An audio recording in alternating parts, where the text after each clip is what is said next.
time to strap in and get ready. The leaders in NRL SuperCoach are incoming. Bringing you the ultimate insight to help you win your leagues and climb up the rankings. You're now listening to the Insight NRL Show with your hosts, Brain, Mattrix, and Whisperer.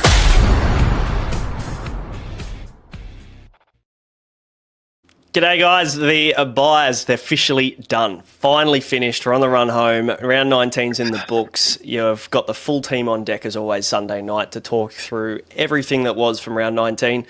Matty, how are you, mate? How was your weekend? What'd you get up to?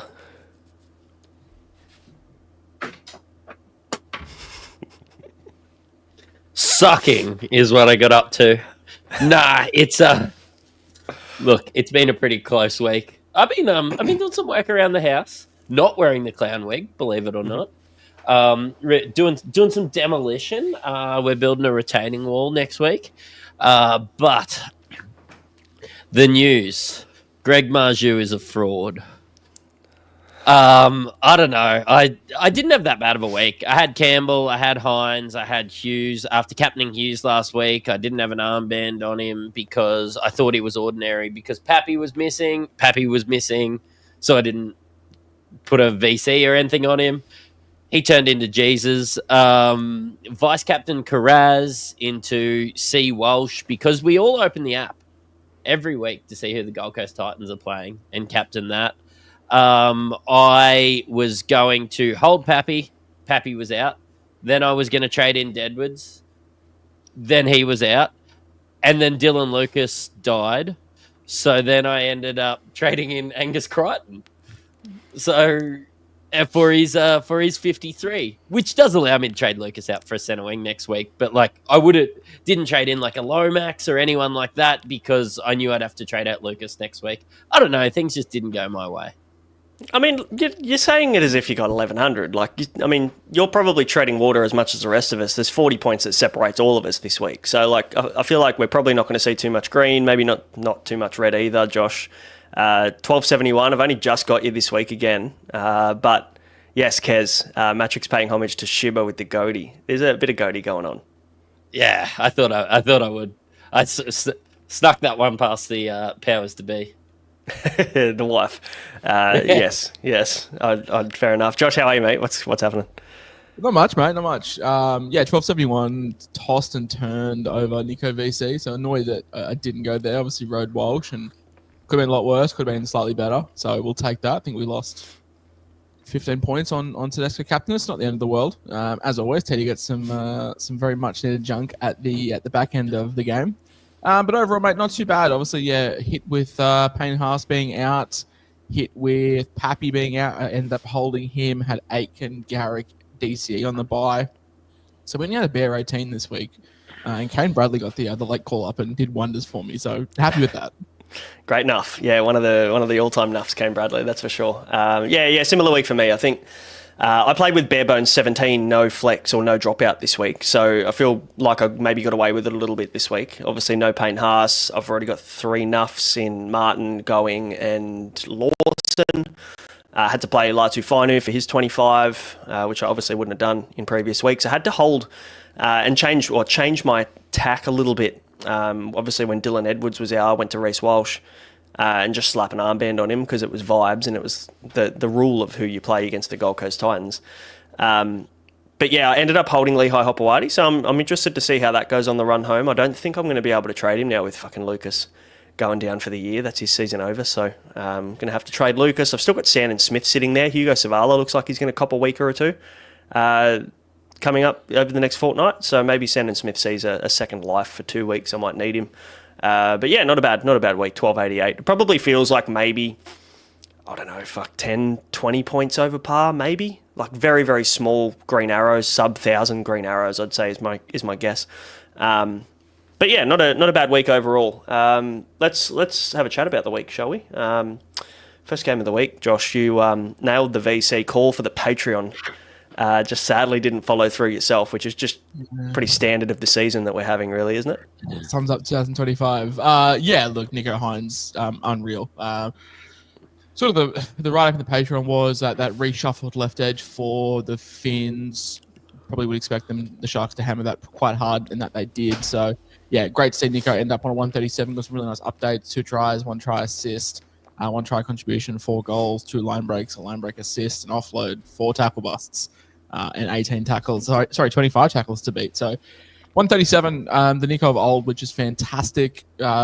Just shows what happens when they give Nico the ball in the red zone and not fuck around with split changes. But look, yeah, great for the Patreoners, but also great for a bit of an ego boost for us because we went out on the limb and called him the halfback one for the run home. So glad that repaid the faith. And someone told me in the live chat that Izzy Katoa is better than Nico for the run home. So taking the small moral victories there. Call me the England cricket team.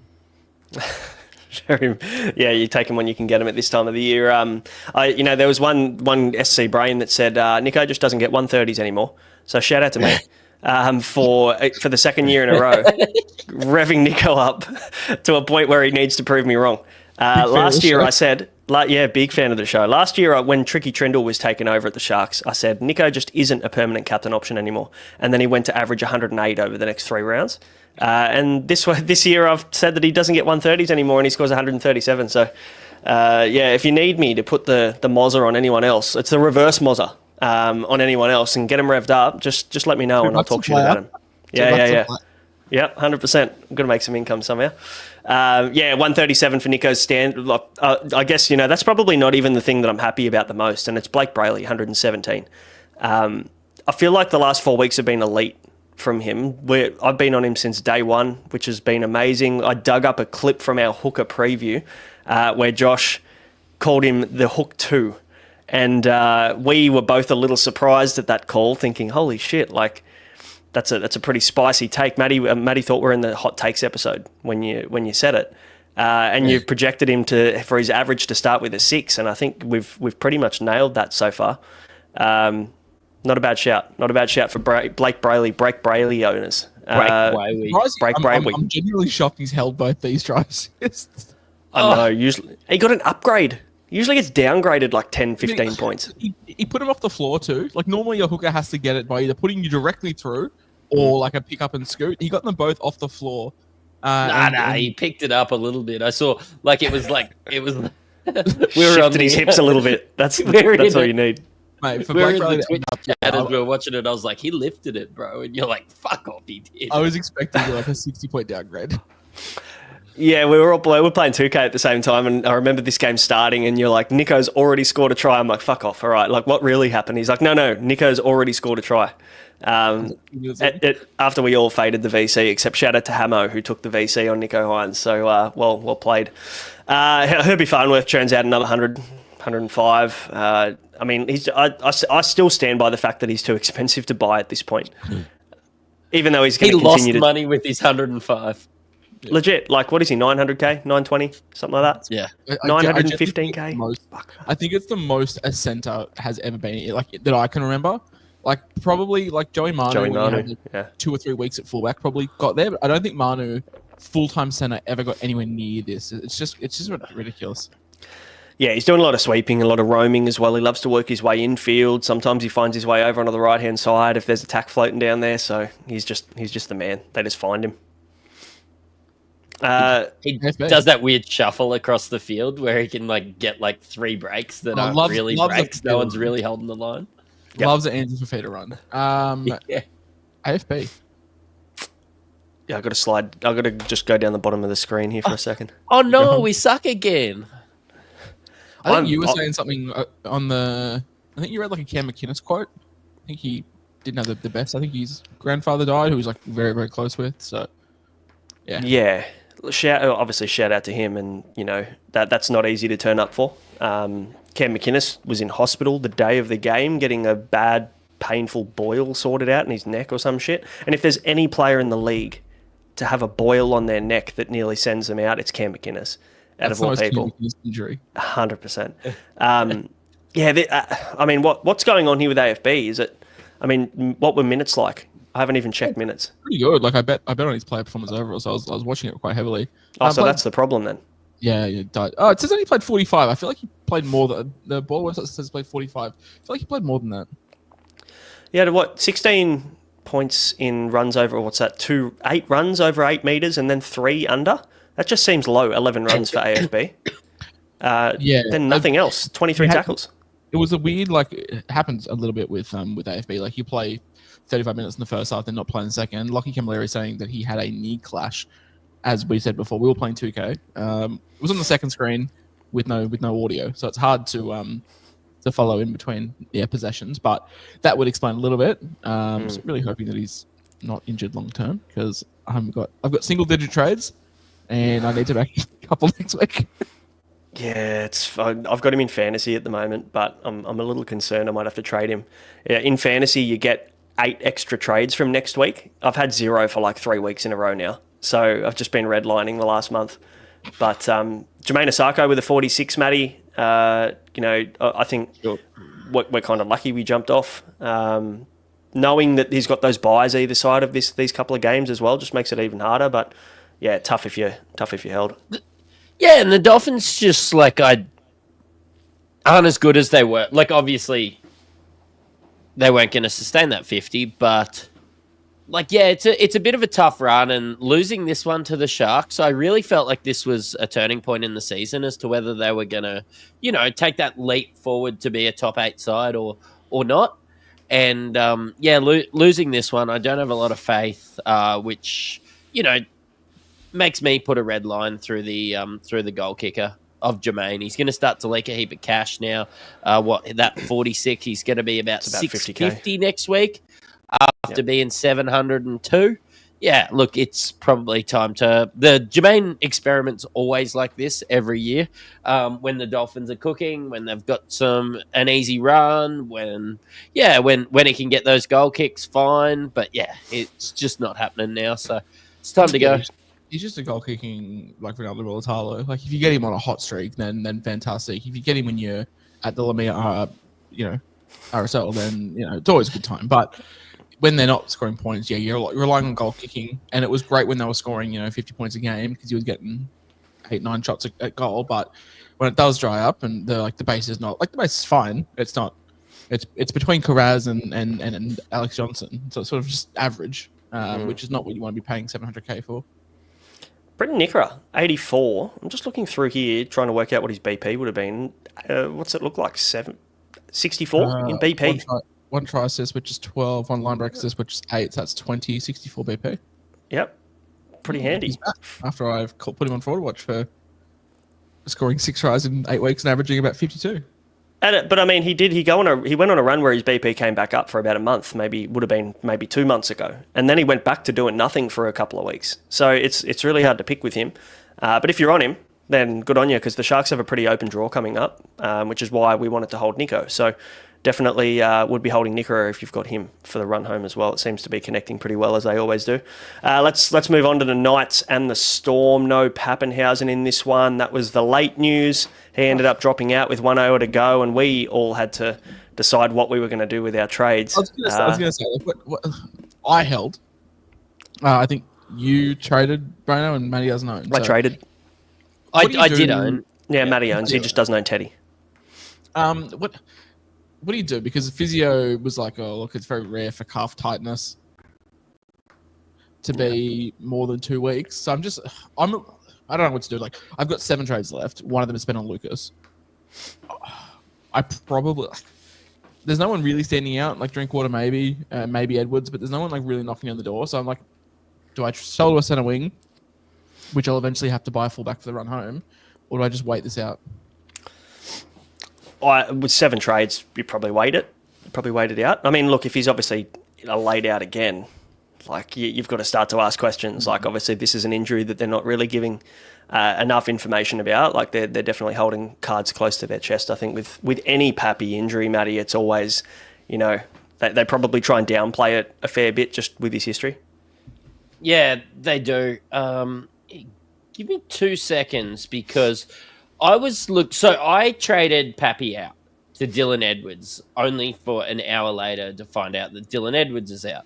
I think we were all talking at the time, and very aptly, reminded me to make sure that I had him in flex so that I can move him to anyone.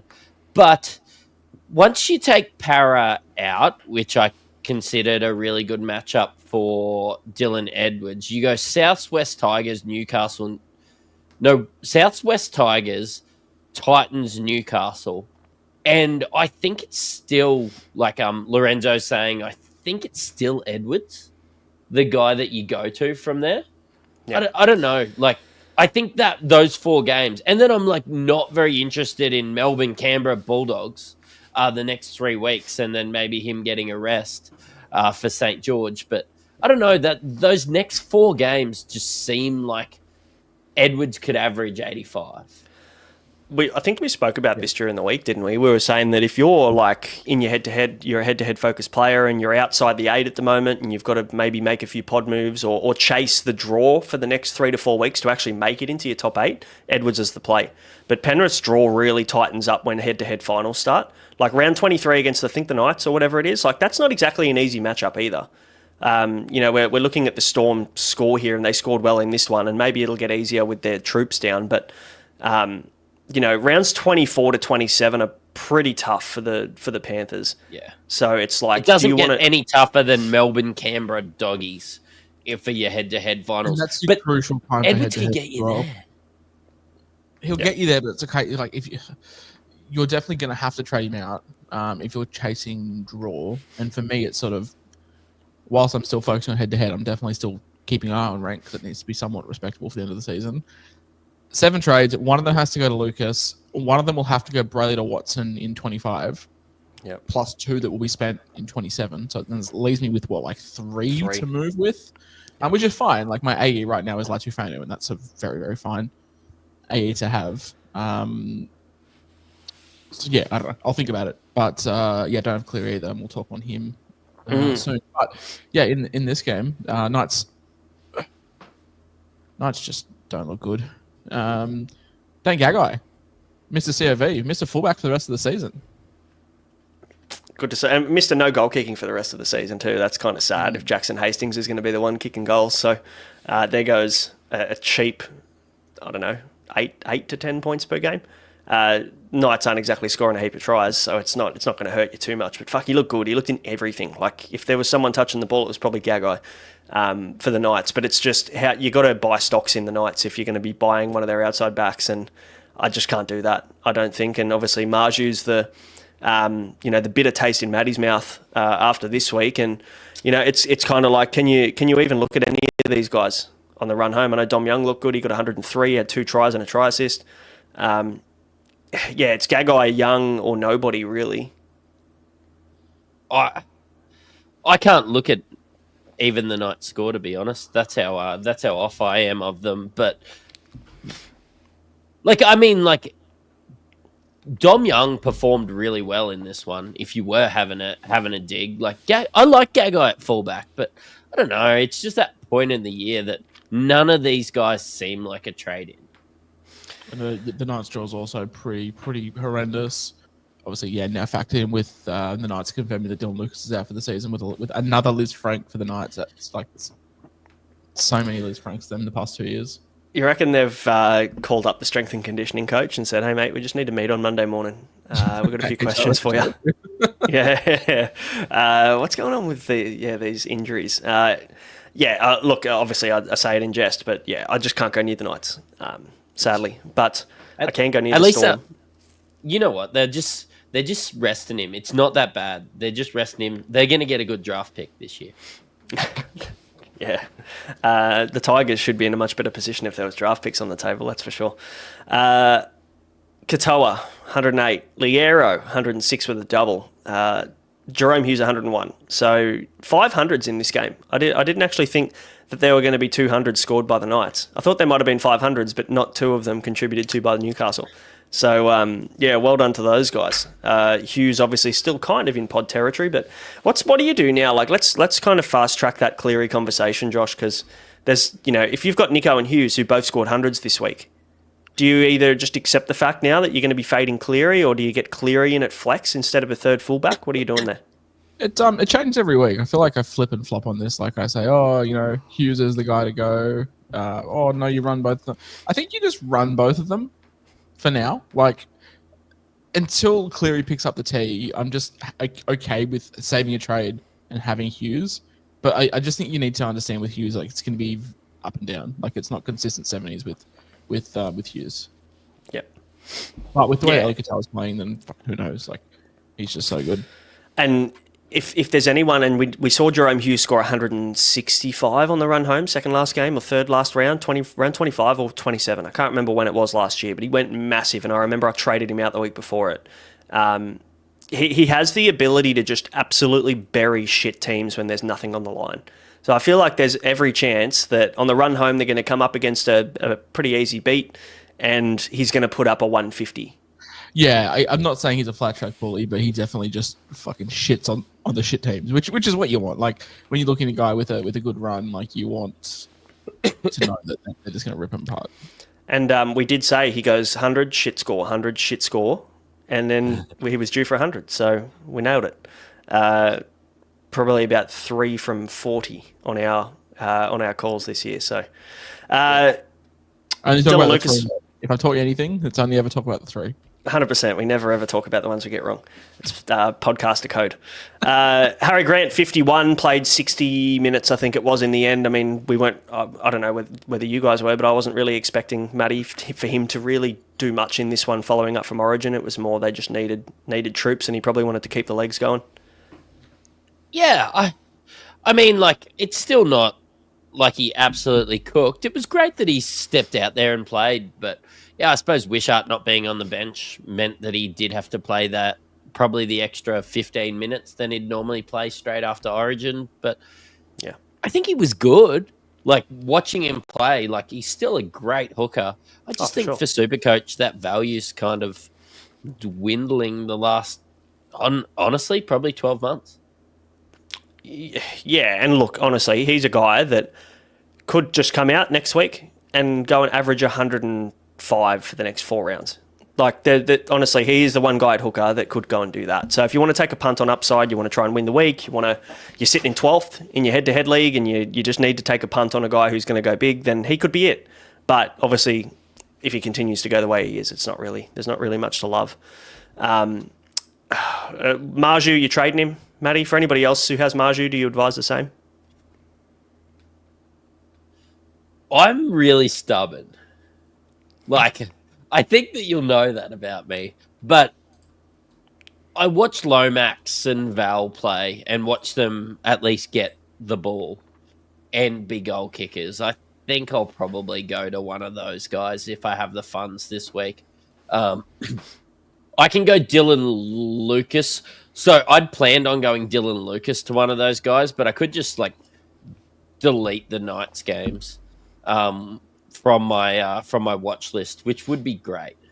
I've done the same with the Tigers, so I'm glad you know that. It's like it would be great just to not have to tune into a Knights game, unless they're playing the Storm and you've got 3 of their guys, or I've got like 5 of those guys. They're playing the Sharks, or they're playing a good team. That's when we'll tune in. Maybe we'll just change the channel when they've got the ball in their hand or something. Let's move on to Roosters Dragons 31-24. I put the topic or the headline of this show, Trap Games Are Real. And honestly, if this wasn't one of the bigger trap games this year, I don't know what was. But also we did mention Josh on the pod was it Wednesday or Thursday last week. We said as soon as we sell Billy Smith, he's going big. Oh, 1,000,000%. It was written in stars. The minute you saw we sell Billy Smith, you should have just not only bought him, but probably just captained him. 1 try, 2 try assists, 1 line break, 2 line break assists, 1 effective offload, 1 ineffective offload, 4 tackle busts. And of course, he gets cucked every week that we own him for scoring. I remember the charity match game the Anzac Day game, when he beat 17 people and had a direct pass to the winger, like from him to the winger. And they gave it to Suawong because he got a fingernail to it. And then this one, Teddy's just absolutely shafted with a couple of them.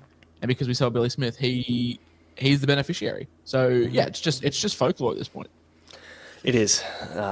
Yeah, look, if you still got him, what are you doing with him? That's the question, I guess. Like, do you keep him until he cools off a little bit and then sell? I just think he's a number. Like we've seen with Billy Smith, he's never a problem to be an AE. Like he'll always get you a 38, 40. And that's fine. If that comes in as your AE when you loop, then that's fine because it'll probably drop out. So yeah, you're holding, I think. Is this what you're saying, Josh?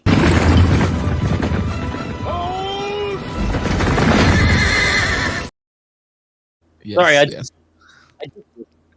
That's fair. Yeah, and our friend Spack in the chat says Walker improves the left and kills the right, overcalls Savala, which is probably true. It's hard to go and say that off one game. I probably need to see it more than once to do that. And obviously Mark Nwangani-Tawaze is the one that suffered this week. I feel like all the ball went left. Mark caught a cold on the right edge and, got nothing and ended up, what did he score? Fuck all. 30 something. 32 he finished on after updates, so that was a kind 4-point update. Thank you, Supercoach gods. Daniel Tupou 99, good little pod play if you went left field there. James Tedesco with junk at the end again. It's death taxes and James Tedesco scoring or getting an attacking stat in the last 2 minutes of a game, 2 weeks in a row. How do you feel, Matty, about that? Well, because you're in a lot of group chats with me. I just faded him, and it looks like 50, and then it's the 77th fucking minute, and he does this. Like Last week too. Yep. And yeah, I know. And look, good on him. That's great. I just don't own him. And again, he was 900k when I needed to get him in. And like you said with Herbie, I'm just not sure I could get 900k.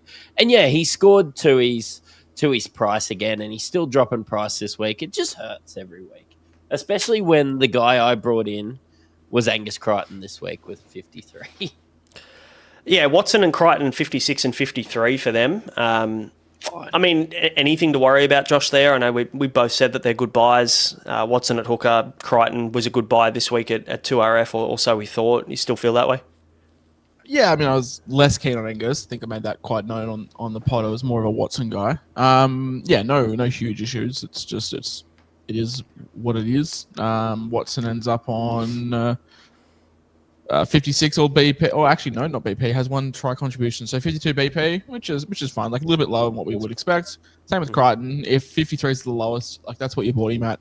Fantastic, but yeah, it's not disaster. No, I wouldn't have thought That's so. good hooker numbers, for Watson, in my opinion. I'll die on that hill. Like people were saying, Harry Grant, if you got Watson, you're even this week, really. Max Wilson says it's a valid A nightmare with now Walker back. He got 39, I think, one goal kick, so 35 BP. Now, if we were just saying that Billy Smith's fine at 40, then Savala's also fine at 35. I think that combination will take time, but no, it'll be fine. And it looks like he's pretty set for the run home now. You got a starting 7 in the team. We just don't know what's going to happen with Walker. Savala looks to be missing potentially 1 to 2 weeks, apparently. Saw Physio say something in his chat about Savala potentially missing some time. So Sandon Smith will probably play a couple of weeks. Savala won't hurt you as an AE then, if that's your concern. So it could be much worse. Jaden Sewer, 126. We didn't bring him up on the pod, but we've had conversations with him in chat. And it's kind of at a point now where it's like, if you want to fly a 2RF and you don't want to buy Crichton next week, or you didn't buy him this week, is he an option? Got 85 and 120 the last 2 weeks. I think we mentioned him a couple of weeks ago on the pod, so we'll claim it. But I mean, sure. It's just seems like a bit of a reach. Yeah, I mean, these guys aren't really scoring on the wing too much. It's bashing them through the middle. And look, Sua's great. He was an Origin player not that long ago. But do you really want to buy stocks in the Dragons? I'm kind of sitting where the Dragons are when with the Knights. I mean, they're a less injured Knights.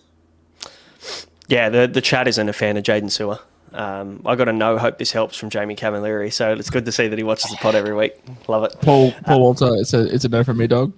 Good. Also, Another.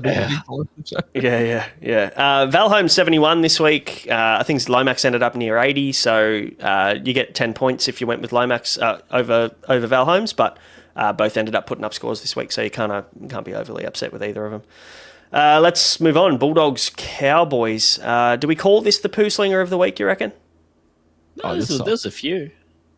This sucked. This game was bad. This was a great 2K game because we were live on Twitch, and this game was far better to not watch. There's nothing that grabbed my interest here. I mean, Jacob Preston scored a try, Matty, so you'd be happy. I was going to say, how do you feel seeing Scott Drinkwater score, get Mike Tyson in the jaw, drop it over the line, and then the video ref said, "No, she's sweet, play on." Yeah, I mean, 6 again. Yeah, is what it is. Like the refereeing, honestly, you can't predict it. You're not going to know what's going to happen. It's like SuperCoach scoring, isn't it? Refereeing, the bunker. Like I feel like every week we're talking about something that is just an absolute howler of a decision, and nothing happens. Like what's going to happen to is the ref going to get stood down? Probably not.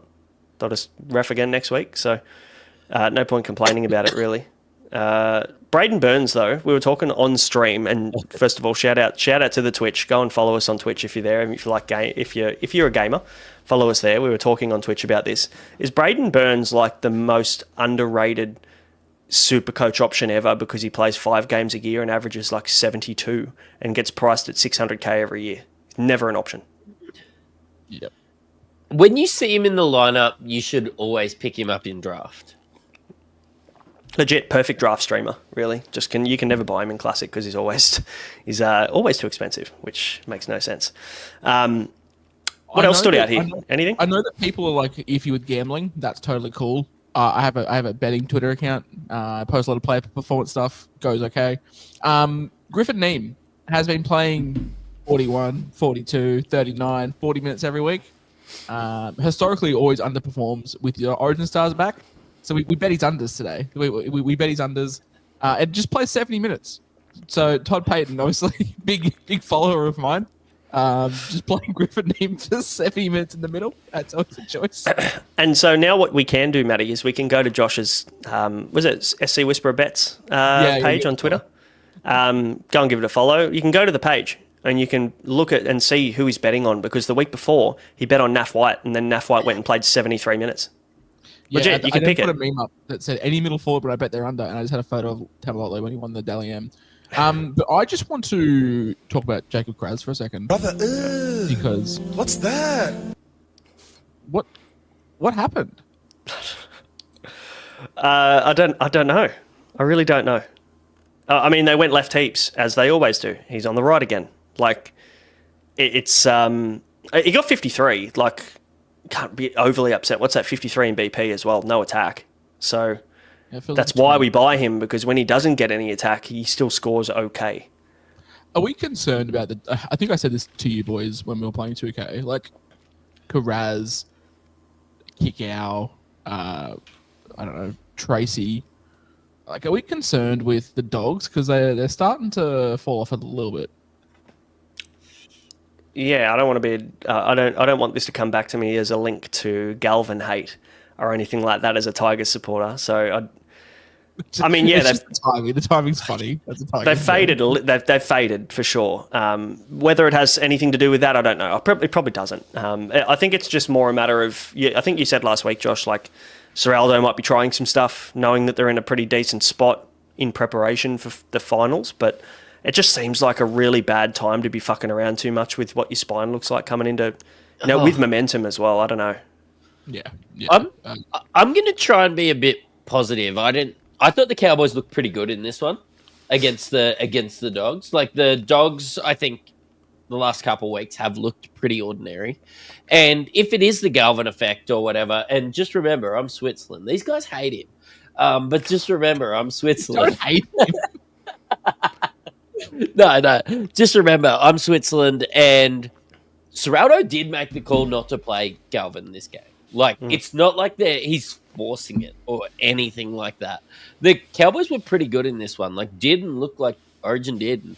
The Dogs just grounded out, and honestly, it was just a bit of a poo slinger. It was just a bit of a grindy game, which is why you see, your Burns and your Laybutts and even like your Prestons and Kings and blokes like that up because it was a grind. Yeah. I put a tweet up. I said, do the Cowboys have a Purdue problem? Him at 5'8", they're 1-5. Him at centre, they're 5-5-1. Him at 5'8", they're averaging 12 points a game, and one of those games when they scored 32 against us. And with him in centre, they're averaging 25 points a game, with 8 of 11 scoring more than 20. Like I don't know whether that's on. I don't even know if that's on Jackson Purdue at all. I think because we've seen the stats with Clifford. Like with Clifford, they're just a much better side attacking wise, and Purdue has been unreal at centre. And I understand that the long-term goal is to have him and Dearden together. But I just think they've got a good enough roster to compete. Like, I don't think they're going to win the comp or anything, but they've got a top 8 roster. And is it worth throwing that away to rush the development of Purdue now when he's been playing so well at centre? I'm with Kez on this one. I think it's more to do with Clifford being out of the team than anything to do with Purdue, because Purdue's the one that fills the gap. It goes hand in hand. Like Clifford's playing well when he's there, and Purdue's playing fantastic at centre. I feel like you're rushing the whole project, and you might not have a job, Todd Payton.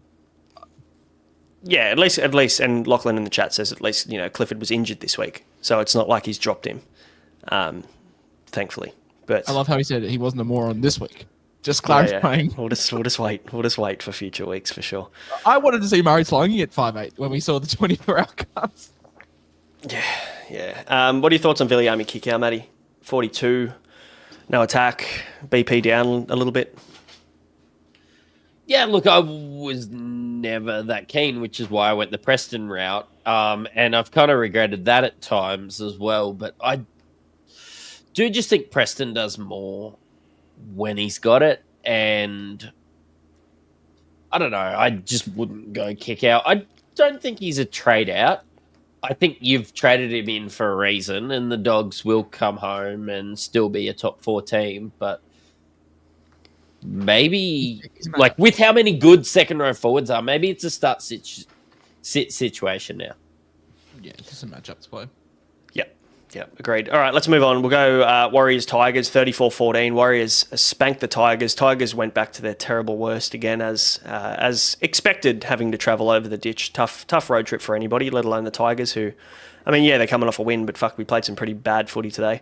But Adam Dewey has just turned into prime Andrew Johns. What's going on there?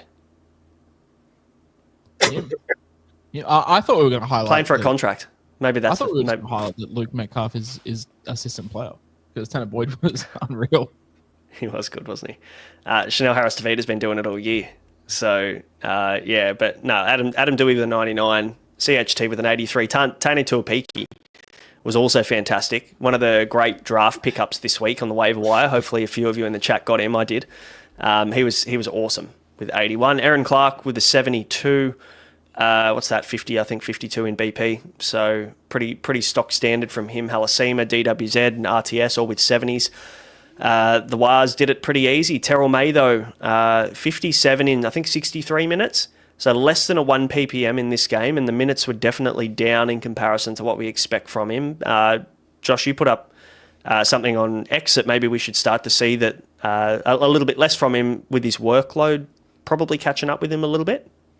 Yeah, like Haas, Kolomatangi, Terrell May, not saying they're sells by any means, but May's averaging 86 on the season, Haas averaging 87, Kolomatangi's averaging 69, which is a little bit low because of edge.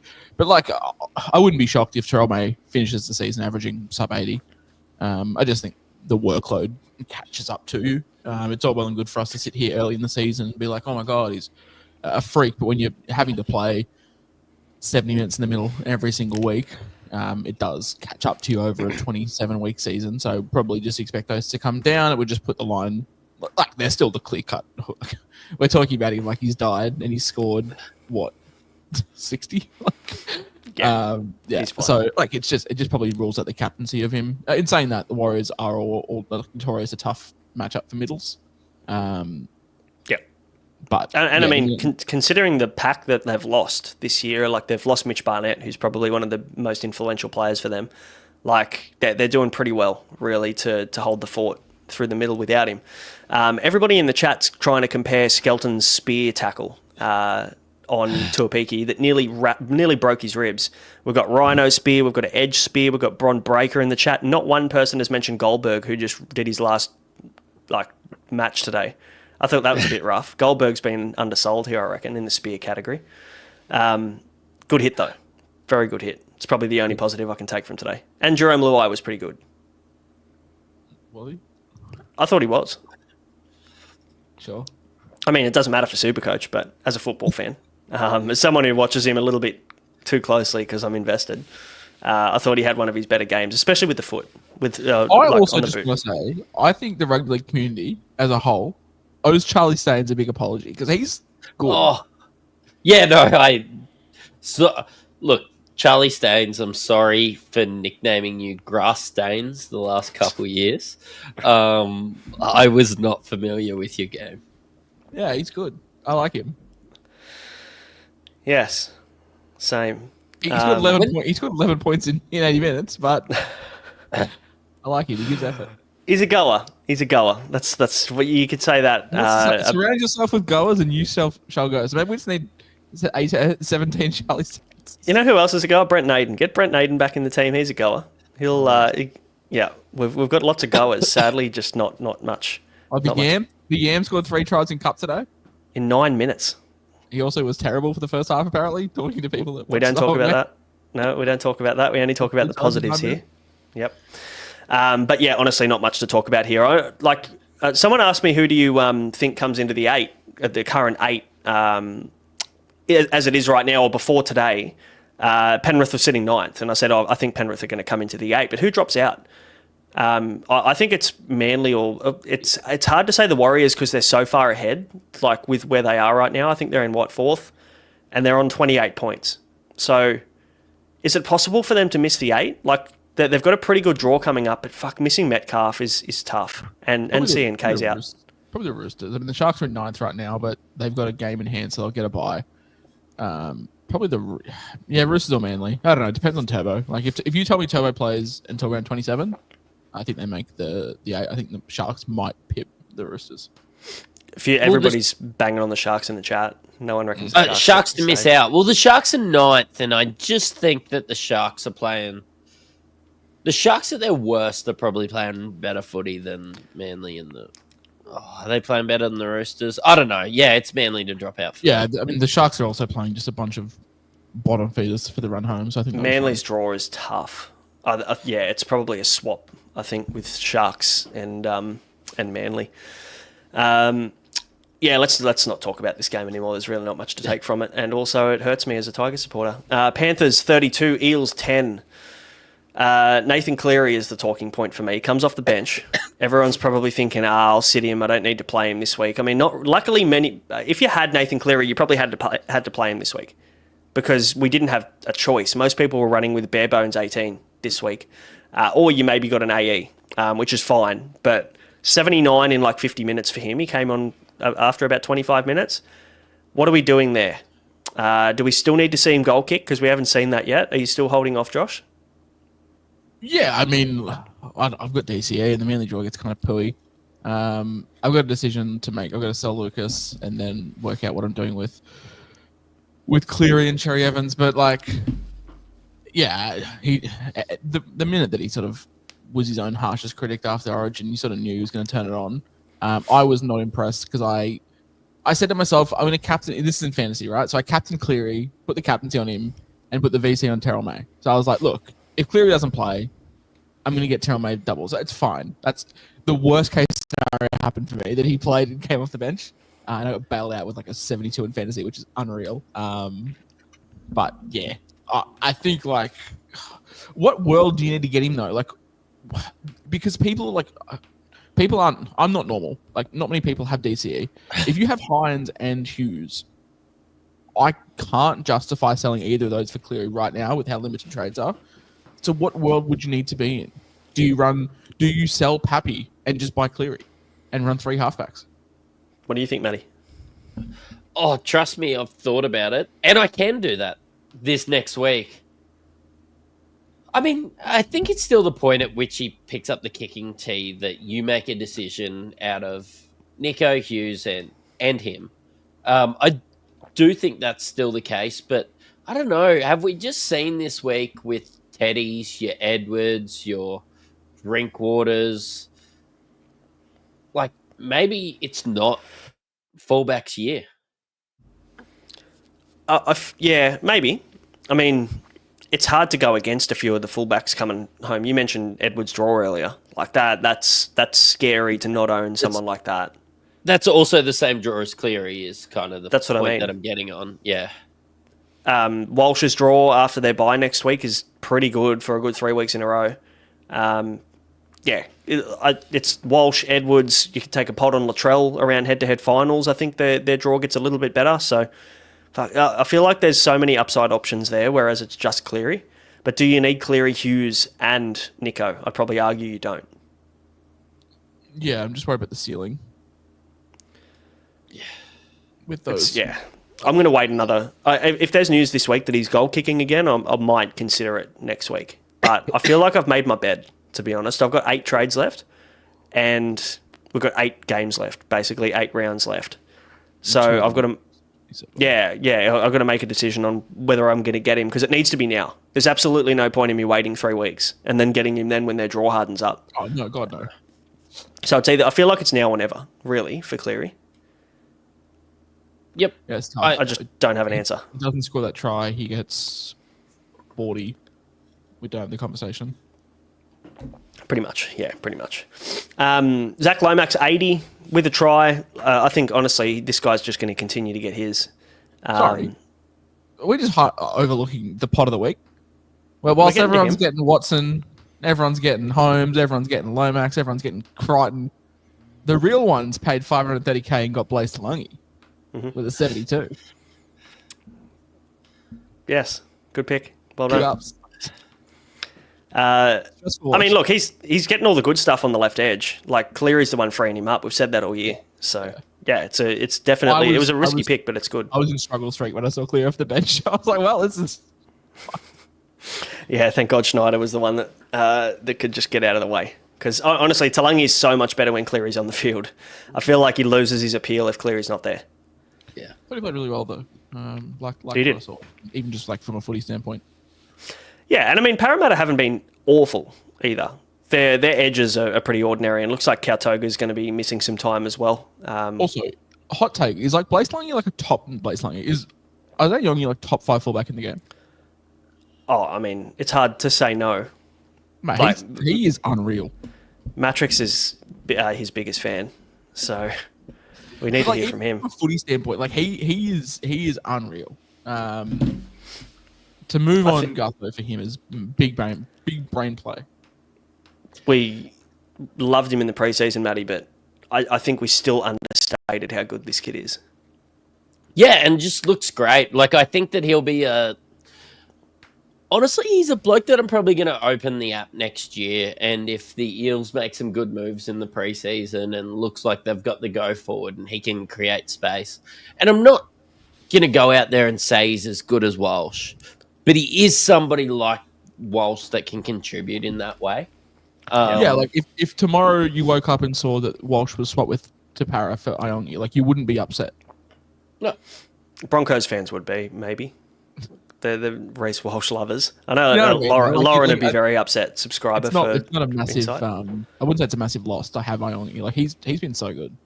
Yeah, he's honestly been awesome. Like, he's got different strengths to his game as well. It's hard to compare him and Reece Walsh together. Like, I think Walsh in attack is one of the best attackers in the game, but Iongi's ability to break first contact is fucking impressive. The most important thing that he is a Queenslander. He gets it, does he? He gets it. Yeah, he does get it. That's a shame. That is a shame. But no, awesome. Very, very good player. He's got a big future. Good to see Isaac Tungo back he's going to come really good when Nathan Cleary's back. I think we've said that for about a year and a half straight now. Maybe that's going to finally come true for us. 102 for him, try assist, 18 tackles, 6 tackle breaks.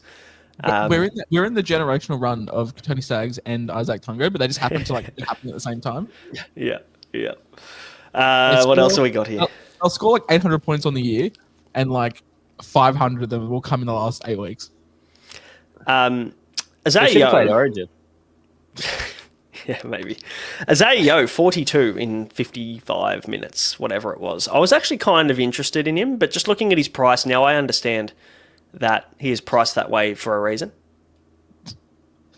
It's he's playing reduced minutes today, and they 1 ppm. I still think he's a fine purchase for the run home. I think I just want a little bit more upside, personally. Even Carrigan's been good. We'll talk about him soon. He was good today, but it's just do you want a 13 that's going to play 65, 70 minutes and get you 62? It's very minute. I'd rather take an upside pick, a swing on someone who's going to score tries on an edge, personally. Maybe Jaden Sewer. No one else is a fan, so maybe I'll do it. Dylan Brown, 11 points. Is this... He's stuck again. What's Jason Riles doing with that team list, by the way? Did they not just sign Talon De Silva? Is he trying? He must be trying to get Brown to release ask for a release, but he doesn't realize after June 30. Maybe the NRL will put it through, just because they're fuck, this poor bloke is going to have some mental health problems if he stays in para playing 11 minutes off the bench again. I thought Riles was cooked when he put Hopgood at hooker. This is taking it to a whole new level. I didn't get it. Don't understand that at all. Especially when you've just signed Talon De Silva. I know Joey Lussick was out, but it's just fucking bizarre. Just really, really bizarre. But then, to leave him off for fucking 50 minutes. He played 28. He played 28 minutes and then didn't come back on until the last 3, when the game was in the balance. Yeah, I don't have an answer. I'm not sure. I'm sure Jason Riles knows what he's doing. I'm sure. Yeah. Paul Walter in the chat. Sewer is guaranteed to get 20 points now. Braino's put the jinx on him. Big ups, Charlie Geimer. 63 BP. Yeah, he was solid. Where's Kelma Tuolangi at the moment? Is he just shit again? I think he's injured, to be fair. Okay. Well, fair enough. That's fine. I can live with that. Couldn't tell you. He gets suspended a lot, so that would not surprise me at all. He probably spends about 6 to 8 weeks out a year. Yeah. So... This game was a game. Yeah. Let's move on to the next game that was also a game. As my first week of owning Reece Walsh, I don't think I was mentally prepared for the... I knew it was coming, but I just don't think I was mentally ready for it. You've got to be in a certain mindset, don't you, to own Reece Walsh? It's a flow state. A flow state of owning Reece Walsh. It's the opposite of a flow state. I reckon it's an anti-flow state. You're just erratic. Half time. No, because you bought him right. You bought him for the first time this week. But not only did you buy him, you captained him. Yep. How were you at half time when you were looking down at the barrel of a single-digit score? Well, thankfully it was on 26 or 27 or something at half. That was much better. When he's on 8 points. Yep, and it was a full break as well from Staggs. And as soon as I saw that break, I was hoping that Staggs got tackled because I knew what Reece Walsh was going to be doing. He'd be floating around as a second receiver. No, because the ball went to Reynolds and he was kicking it, but it was only because it was a shit ball from dummy half that he had to stop and rejig. Yeah, so good. And then I saw Reece Walsh and I'm like, yeah, he's just going to run around him here and just pass. And he nearly fucking butchered the pass too. It went right out in front of Goz. So, shout out to Goz. Not the man you want to be giving a hard ball to. Just on the chest.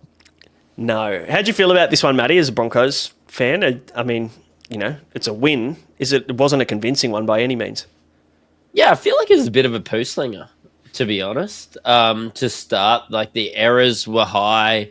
The Titans are not good enough of a team to capitalise. I don't know. Yeah, I feel mid about it. We won. So, great. That's 5 in a row. But it was just shit. We were just ordinary. We looked... I don't know. We just didn't connect. When Ben Tulty is up there as your top scorer, and this isn't New South Wales Cup Supercoach, it's been a bit of a different game. I need to get the soundbite of Conor McGregor saying, "Who the fuck is that guy?" Because that's Ben Tolty and a few other guys we've seen this year. North Sydney Bears icon. Ben Yes. Tolty being top scorer of this game reeks of like Week 17 NFL when they just roll out a bunch of fucking practice squad guys. The disrespect that you've just shown to Chris Randall, the actual top scorer of this game with a 77, is real. Chad Randall, the GOAT. What a One of guy. the- Him and Kurt Donahue. What could have been? Oh, fuck. And Brendan Piakura, who did his best Lehigh Hopewadi impersonation before he That was bombed the try and knocked himself out. Did you see space after it? It had skid marks on it. Serious grass burn, the poor bloke.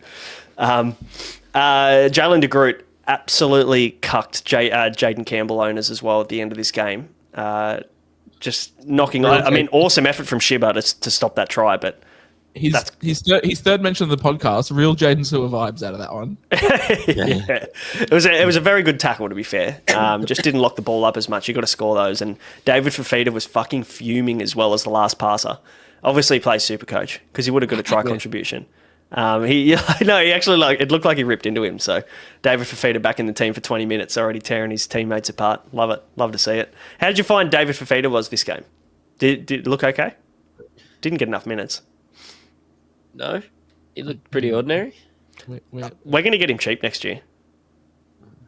What did I think of Dave Fafita? Definitely a no for me, dog. Oh, yeah. I'm not that fucking sound going goes near for him this year. 2 seconds. But also, Sometimes maybe good, sometimes maybe shit. Yes. It's 71 break even, scored 16, played like 20 minutes max. But he had like an 11-minute first stint. Like, come on for 11 minutes and then just went off again. Got replaced by, who was it? Regan Campbell-Gillard came back on for him. It's Dave fucking weird. Fafita, you are a Perth Bear.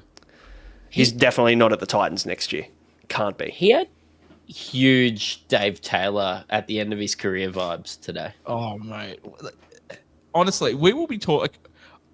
You know how all those like people like double our age are like, oh, you know, back in my day, this guy could have been anything. We're like, yeah, whatever. That will be us talking about fucking Dave Fafita. 100%. There is no doubt. 674k at the moment. He's going to drop 50k, 620. What's his season average this year? It's pretty high 60.7. because he had like a run of like 60. He had a few good games. Yeah. I reckon we're going to get him pretty underpriced and he'll be one of the first 2 RFs we buy next year, I reckon. Depending on where he is. He's only played 6 games all year. 7th game today. Yuck. What else? Not really anything to talk about aside from what Jaden Campbell, what did he finish on? 50? 58? Yeah, like he just 50, could have been fucking 80 if old DeGroot could hold the ball. Yeah. I mean, it was just a bit of a slinger. It's hard. Like Carrigan impressed me at 600k. Like people have been talking about him as a little bit of a pod. Firmer as somebody like if you're chasing that upside, because we're all going to be looking for a Dylan Lucas option now. So yeah, I saw a couple in this game in Firmer and Carrigan that you can pot it up. I didn't get Carrigan because I thought he's never going to win you a week. Yeah. But I think Firmer's somebody that maybe could. Yeah.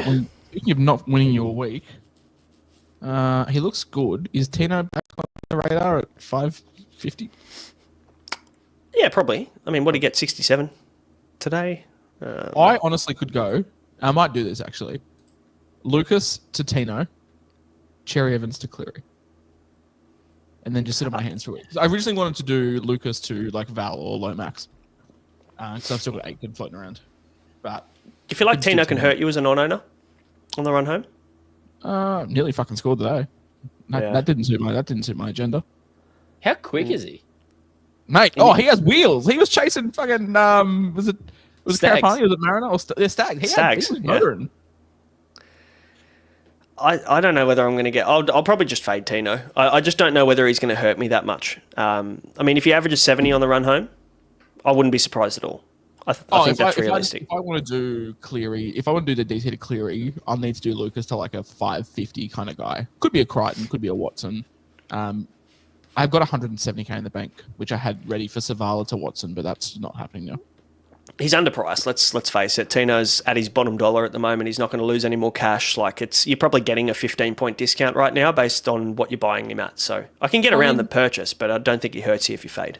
Des played him for 49 after Origin scored 67. You'd probably expect that goes back up to, around the 65. So if he's putting up, north of 1.1 ppm, then maybe he could average 70 for the run home and just be a guy. But yeah, I don't know. I'll have a think about it. Titans also suck. So, that's not new. I just don't. I think I'm going to probably just target draws and players on good teams. I said it a month ago. Like, I don't.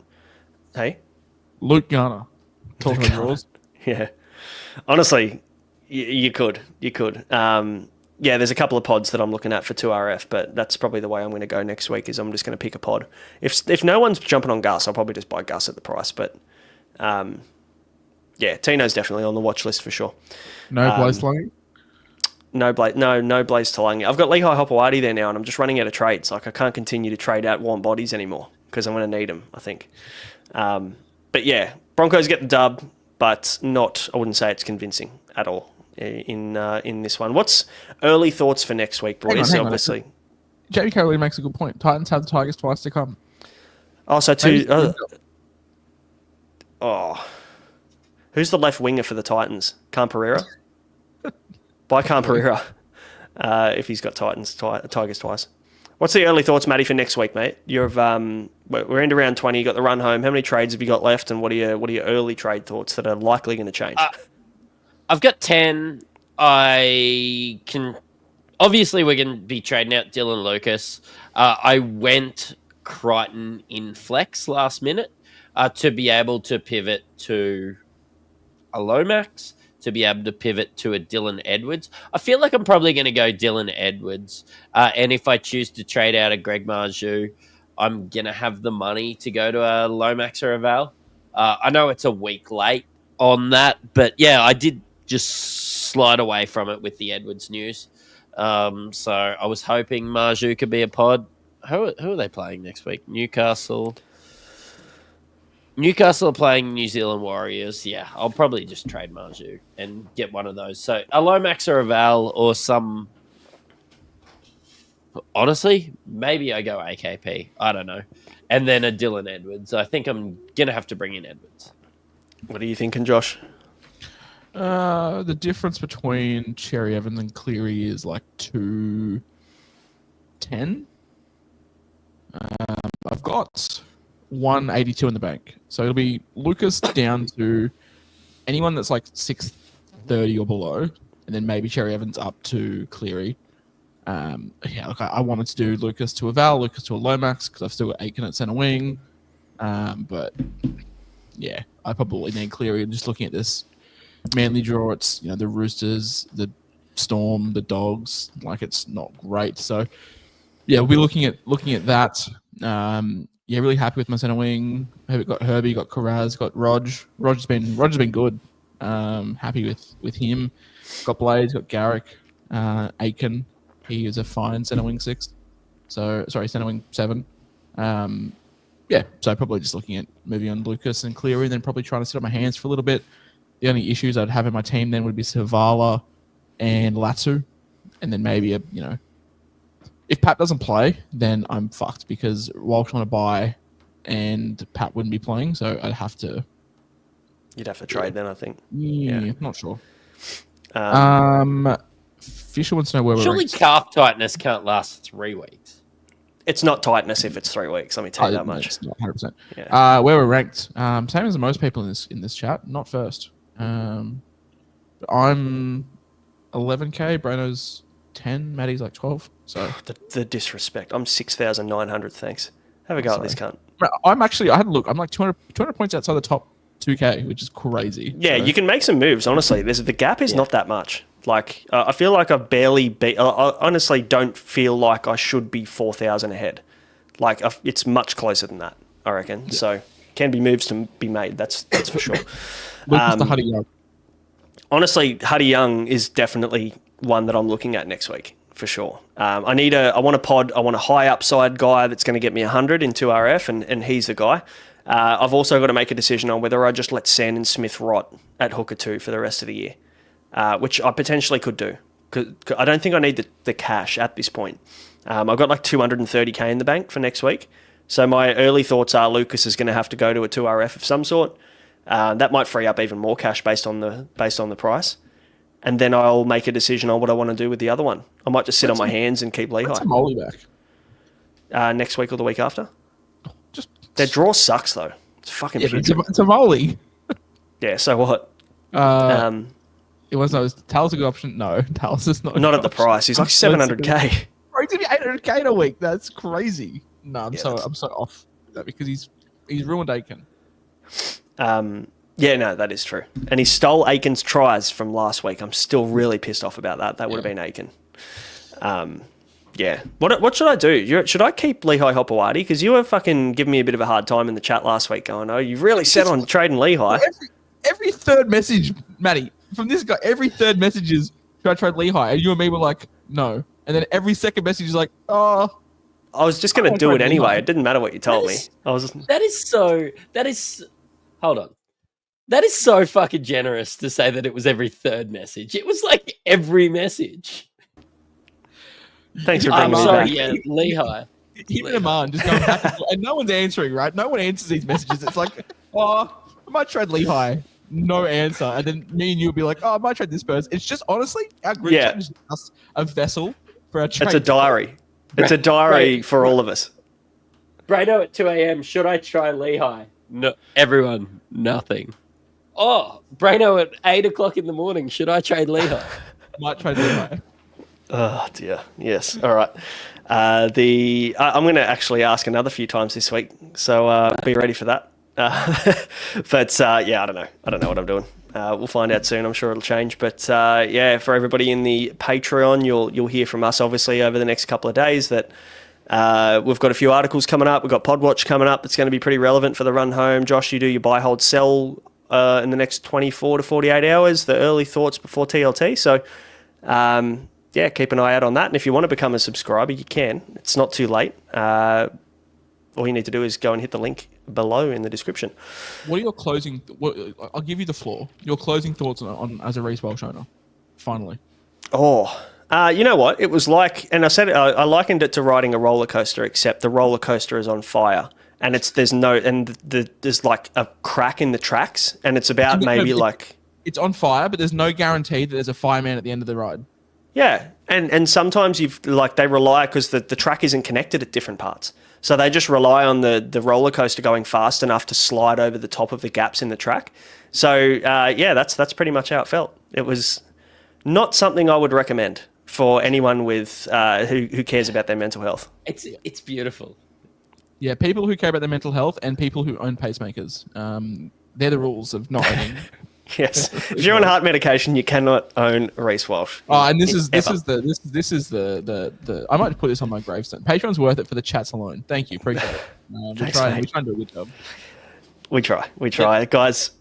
Matty, final words. The best things to drive home from work before the first game of the week, and I just throw it out, and then I just rate people's trades for the 40 minutes it takes for me to get home. This is the best 40 minutes of my week. Yeah. You get a lot more like casual, good banter chat from Matty, and then Josh and I try to put together good content, and we get like one like, and you're just fucking hitting record on the way home in the car. What I love is in the Q&A chat where people ask us questions. It's always at Braino, at Whisperer. What do you think? Never at Mattrix. So he's off it scot free. Never has to answer. I know, he's got it good. He's got it so good. And then he just picks up the phone on a Friday afternoon once a week, and he's fucking set for the week.